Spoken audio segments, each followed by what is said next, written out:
So, ramdam niyo na po ba ang init ng panahon? So, ngayon, bibigyan ko kayo ng pangmalakasang extra income. Ngayong papalapit na po talaga ang summer. So, gagawa po tayo ng fruit salad drink. So, bibigyan ko kayo dito ng tips kung paano pa natin ito pasasarapin at kung paano po titimplahin yung pinakang base po nitong ating fruit salad drink.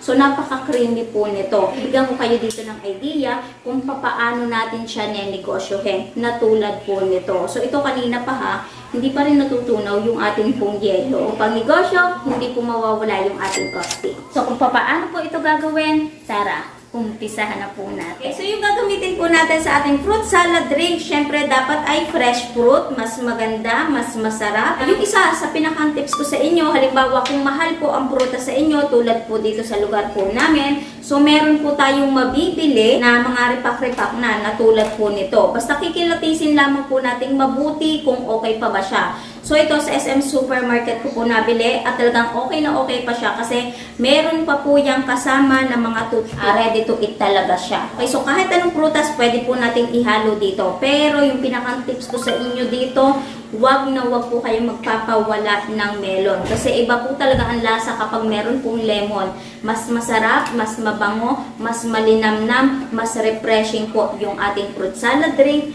kapag meron pong melon. Affordable lamang po ito. Wala pang 200 pero meron na tayong 7 klase ng prutas. So mamaya sa costing, malalaman nyo po kung magkano tayo dito ng pinakampuhunan sa prutas po natin. Tatanong nyo at itipid-tip, so hugasan nyo pa po ba yan? So hindi ko na po ito huhugasan kasi ito po ay malinis na. Okay?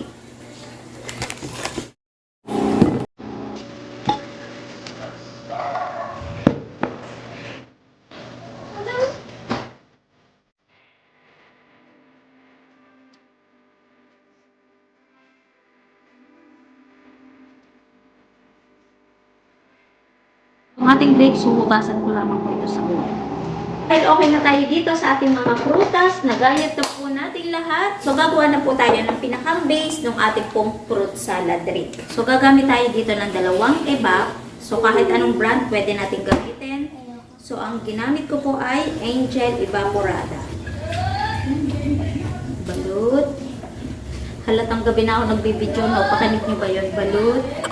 So, isang condense. So, ang ginamit natin, jersey. Tinanggalan lang ng balat ng anak ko. Tapos dito, maglalagay din po tayo ng tubig.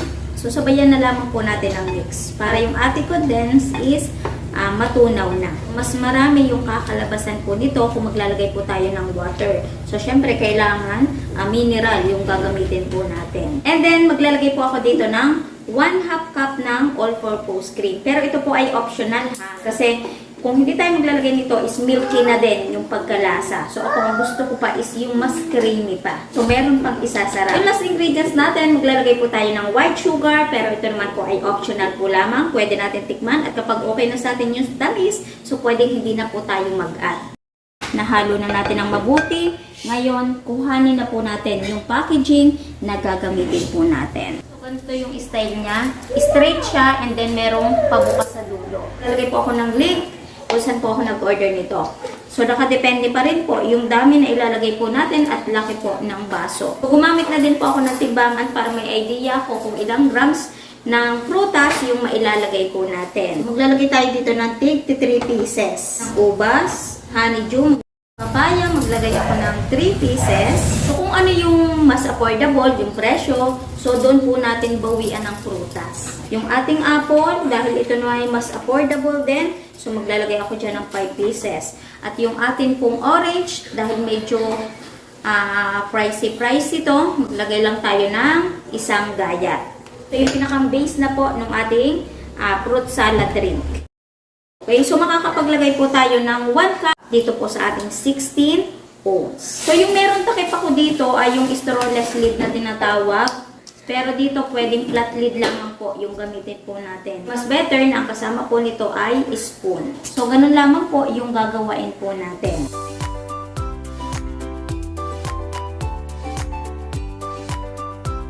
Okay, so yung pinakang base natin na tinimpla, so dun ko binasa yung dami na magagawa po natin. Kaya, kung mapapansin nyo is ang dami po talaga nitong fruits. Talagang hanggang ilalim po yan. Mukha talaga siyang hindi tinipid.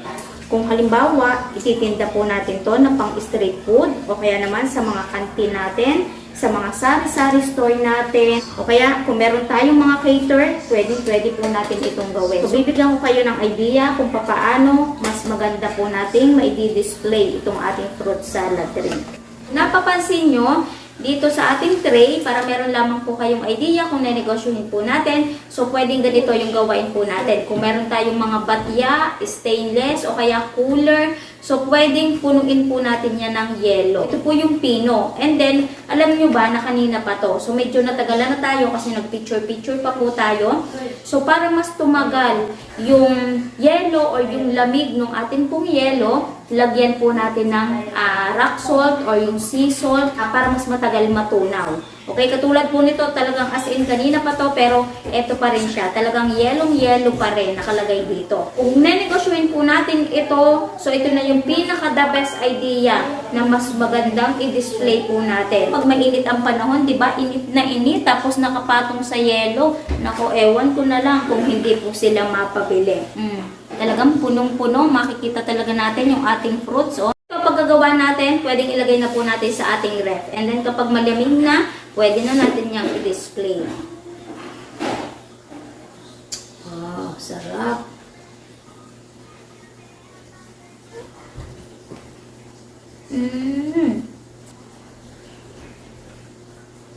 Yung pinakang drinks natin, yung pinakang base, talagang malalasa natin dito pagka-milky. At para sa akin, yung pinakang tamis is saktong-sakto lang siya. Tapos, nung humalo na yung ating mga prutas, napaka-refreshing nung lasa.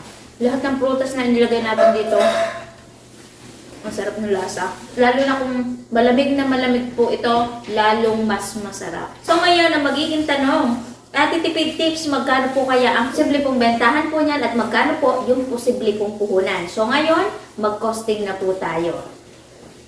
Costing na gagawin po natin ha. Costing pa rin po yun dito sa lugar namin. So magko-costing pa rin po kayo nasa inyo. Kasi iba't ibang presyo yung mabibili po natin. Okay, so ngayon, umpisahan po natin sa mga prutas na ginamit po natin. Grapes, 26.73. And apple, 22 pesos. Papaya, 16.20. And honeydew, 33.12.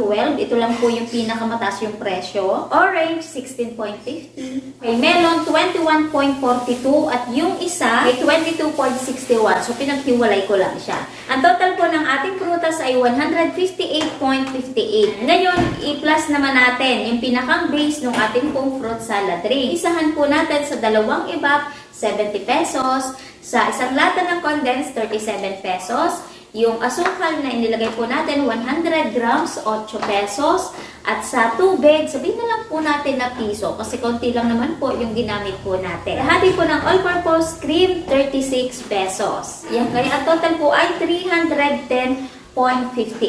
Ngayon, mag-plus pa po tayo ng other expenses. Packaging po natin, sabihin na po natin na 5 pesos kada isang cup. So, kasama na dun yung takip, sticker kung maglalagay tayo, and then yung spoon, and then yung plastic kapag ite-take out. So, labis pa po yung 5 pesos. Naka-11 na gawa po tayo, 55 pesos. So, kung gagamit tayo ng yelo, katulad po nito, kung ilalagay natin sa cooler, so sabihin na lamang po natin na 15 pesos. Madami na po yun, basta sa bilihan po ng yelo tayo bibili, kumbaga dun sa planta. Plus na din po tayo ng pinakang labor po natin, sa saglit po nating pagtitimpla, at sabihin natin kung ilalagay po natin sa ref. So sabihin na lamang po natin na 30 pesos kasi konti lang naman po yung ginawa po natin. Kaya ang total po lahat ng ingredients ay 410.58. I-divide po natin sa 11 na nagawa po natin at ang kakalabasan po ng 37.32 po yung pinakang puhunan po natin kada isang fruit salad drink. So kung gusto po natin na mas affordable, so gumamit po tayo ng mas maliit na cup. So, merong 8 ounce, pwede na po nating lagyan ng takip na tulad po nito. So, mas mababa po yung magiging presyuhan po natin kapag itininda po natin. Yung laki na ginawa po natin at dami, ito pwede po nating ibenta ng 50 pesos. Hindi na sila lugi dito kasi napaka-creamy ng ating pong fruit salad drink at yung prutas po natin talagang hindi po ito tinipid.